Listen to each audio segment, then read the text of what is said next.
dia. Vocês lembram que vocês estavam fazendo há 1.377 dias atrás? Vocês lembram que dia era?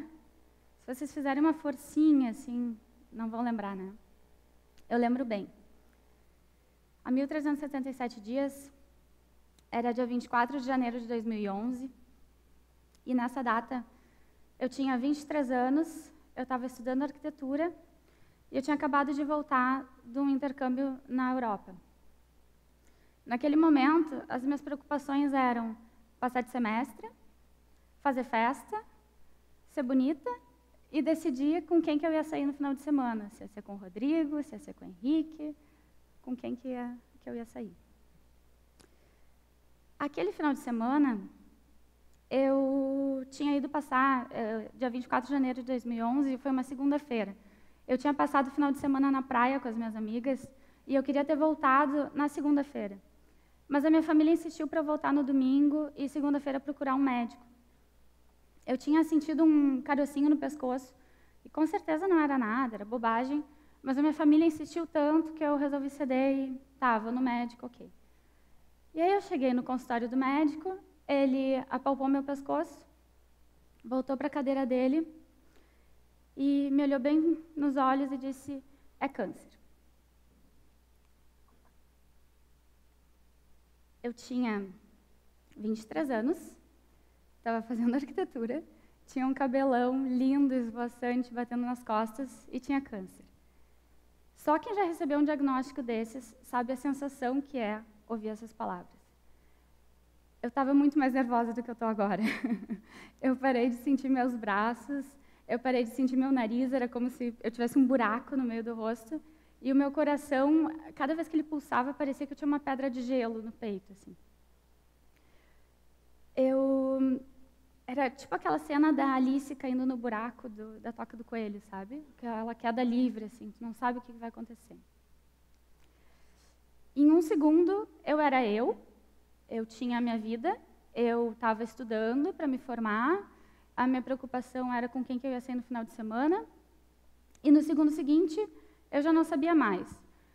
Simplesmente a minha vida foi tirada de mim, era como se eu tivesse nenhum controle sobre aquilo dali. E naquele momento eu pensei, adeus sonhos, adeus Henrique, adeus Rodrigo. E essa sensação permaneceu por vários dias. Eu fechava os olhos e era como se fosse uma pegadinha de mau gosto, sabe? Como se fosse assim, não, se eu ficar quieta aqui, alguém vai vir me dizer, te peguei, né? Te enganei, assim. E até que eu ouvi dos meus médicos que o meu caso era um linfoma de Hodgkin, que é um dos cânceres mais curáveis atualmente, com 95% de chance de cura. Ou seja, a cada 100 casos, apenas 5 pessoas não se curam ou têm que fazer um segundo tratamento. Eu pensei, ufa, que bom, né? Que bom que tem cura. Imagina que horror tu vir do médico que o teu caso não tem cura. Imagina que horror tu ter que fazer 2 tratamentos, ter câncer 2 vezes. Imagina que horror estar nos 5%. Mesmo tendo que enfrentar um tratamento muito pesado, eu me sentia no controle da situação. Eu sabia quando que eu ia terminar as quimioterapias, eu sabia que o meu cabelo tinha que crescer 1,5 cm por mês, então em tantos meses eu já ia estar com o cabelo comprido de novo. Eu estava nos 95%, a minha vida estava tranquila. O meu cabelo voltou a crescer, depois que o tratamento acabou. No começo ele voltou bem estranho, mas aos pouquinhos foi vida normal, já estava na faculdade, mas voltei a estagiar, voltei a sair, voltei a namorar, tudo tranquilo. Estava aproveitando muito a minha vida. Mas eu sempre tinha aquele medinho assim de, e se a doença voltar? Né? O que acontece? É normal ter esse medo. Até que em fevereiro de 2013, eu ouvi o que eu menos queria ouvir. O meu exame de rotina apontou que o câncer havia voltado. E aquele momento foi 20 mil vezes pior do que o primeiro.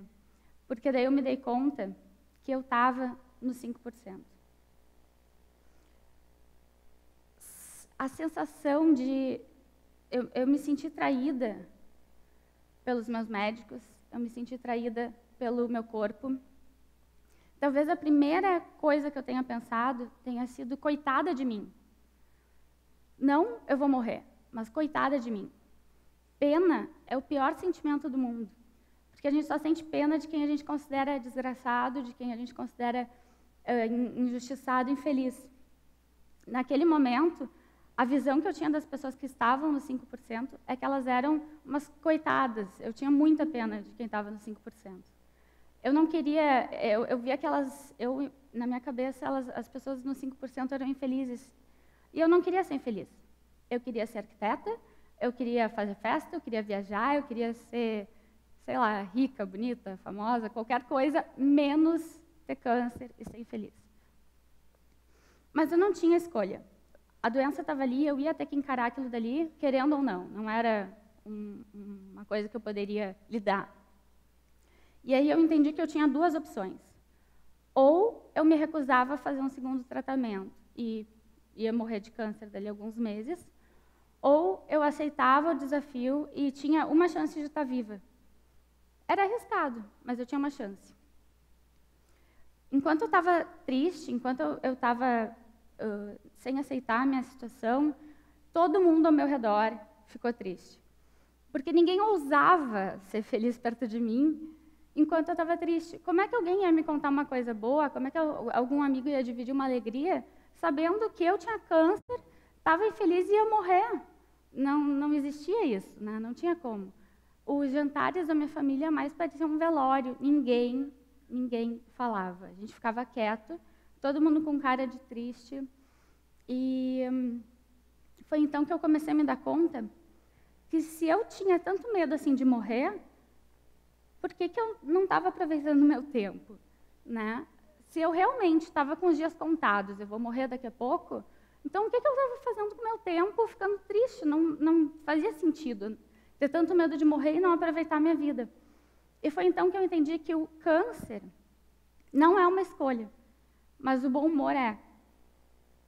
E eu respirei fundo, pensei assim, ok, vou ter que fazer o tratamento, vou ter que aceitar isso, então eu vou ter que decidir ser feliz. E foi isso que eu fiz. Eu decidi ser feliz. Não foi uma escolha fácil, mas foi a escolha mais inteligente que eu fiz na minha vida. Porque a partir do momento que eu decidi retomar a minha vida, e ok, eu vou manter o bom humor nesse momento, os meus amigos voltaram a me convidar para sair, eu voltei a conviver com a minha família, a gente continuou viva, eu continuei me sentindo viva, incluída. Vocês podem achar que talvez o meu tratamento tenha sido muito fácil, ou o meu caso era muito simples. Não era.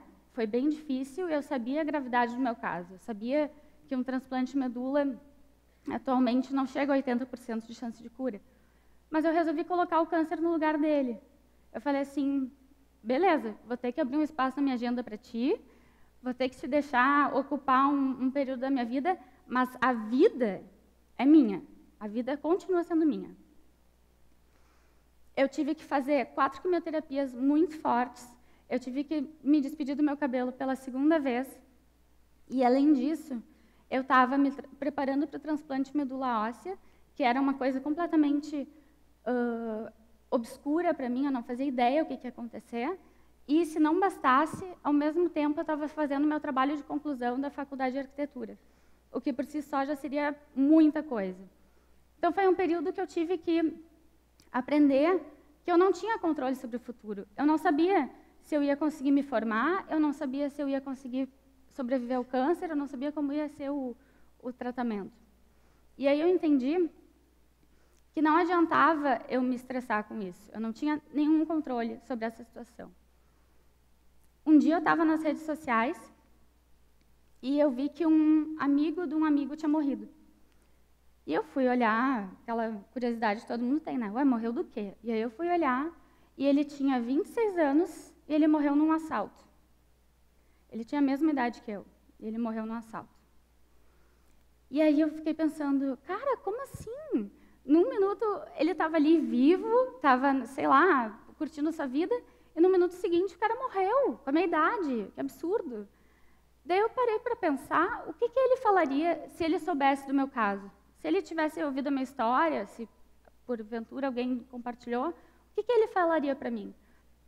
E aí eu me dei conta de quantas pessoas da minha idade, ou mais jovens, inclusive, já morreram sem ser de câncer. Porque não basta a gente ser saudável para a gente não morrer.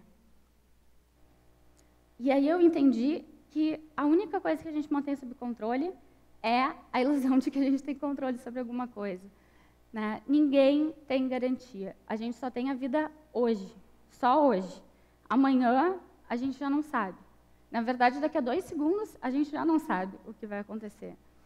Isso pode parecer desesperador num primeiro momento, mas na verdade, com um pouquinho de inteligência e muita terapia e calma, é possível ver que essa é uma condição muito libertadora.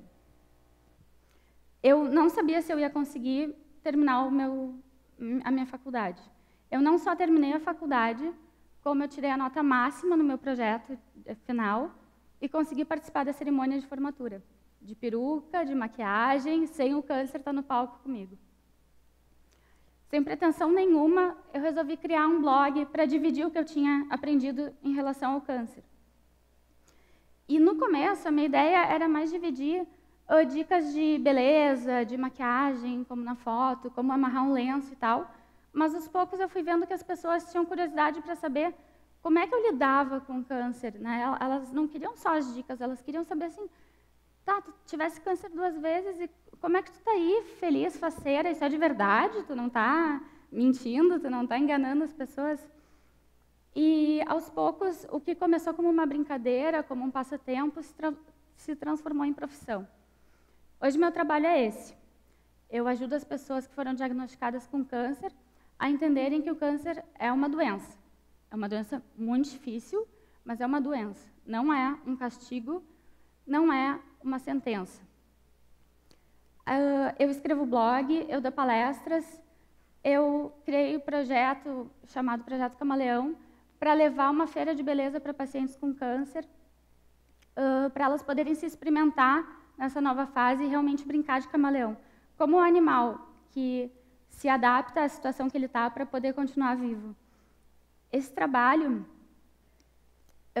eu não tenho nem palavras para descrever o quão gratificante é o trabalho que eu faço hoje em dia, o quão maravilhoso é saber que alguém está vivendo melhor porque acessou meu blog, porque leu uma dica, porque trocou um e-mail comigo. Eu não sei se eu estou nos 95% ou nos 5%. E, na verdade, nem me interessa mais. O câncer não é mais um fantasma que me assombra. Eu entendi que eu só vou saber que eu não vou ter câncer de novo o dia que eu morrer de outra coisa. E isso pode parecer meio, ai, que macabro, né? Mas é verdade. Hoje em dia, infelizmente, a gente ainda não tem 100% de cura nos casos de câncer. Não tem, senão não teria todo esse medo que as pessoas têm, que elas não falam nem a palavra câncer. Eu entendi que, apesar da gente ver o câncer como uma sentença de morte, ele acaba sendo uma sentença de vida.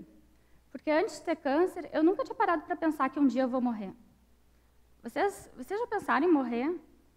Tipo, você ali que eu estou vendo de crachazinho, ele ali com as mãozinhas aqui, quase que rezando por mim, né? O pessoal lá atrás que eu nem enxergo porque eu estou meio míope. Você vai morrer. Essa é uma garantia que a gente tem na vida, a única, provavelmente. Eu não estou falando isso como uma vingança, como uma coisa amarga por eu ter sido diagnosticada com uma doença tão difícil numa idade tão jovem. É um conselho. Agora que você sabe que você vai morrer, aproveite a vida. Não perca seu tempo com as coisas que não acrescentam, com as coisas que nos fazem encolher, que nos fazem diminuir, que nos deixam tristes. Sempre que possível, e não vai ser todos os dias, mas vão ser muitos dias da vida de vocês, vão dormir com aquela sensação de, se eu morresse hoje, eu morria feliz, sabe? Porque a gente não tem nenhuma garantia. O ser humano é o único animal que tem a consciência de que um dia vai morrer. E mesmo assim a gente não aproveita. Quer dizer que ser racional é esse, que sabe que vai morrer e continua desperdiçando seu tempo com o que não interessa, continua fazendo coisas ruins. O conselho que eu queria deixar para vocês é assim, não tenham medo de arriscar, não tenham medo de sofrer, Não tenham medo de ousar na vida de vocês, de errar, de aprender, de cair, levantar. Não tenham medo do câncer. Não tenham medo de morrer. Tenham medo de não ter vivido. Obrigada.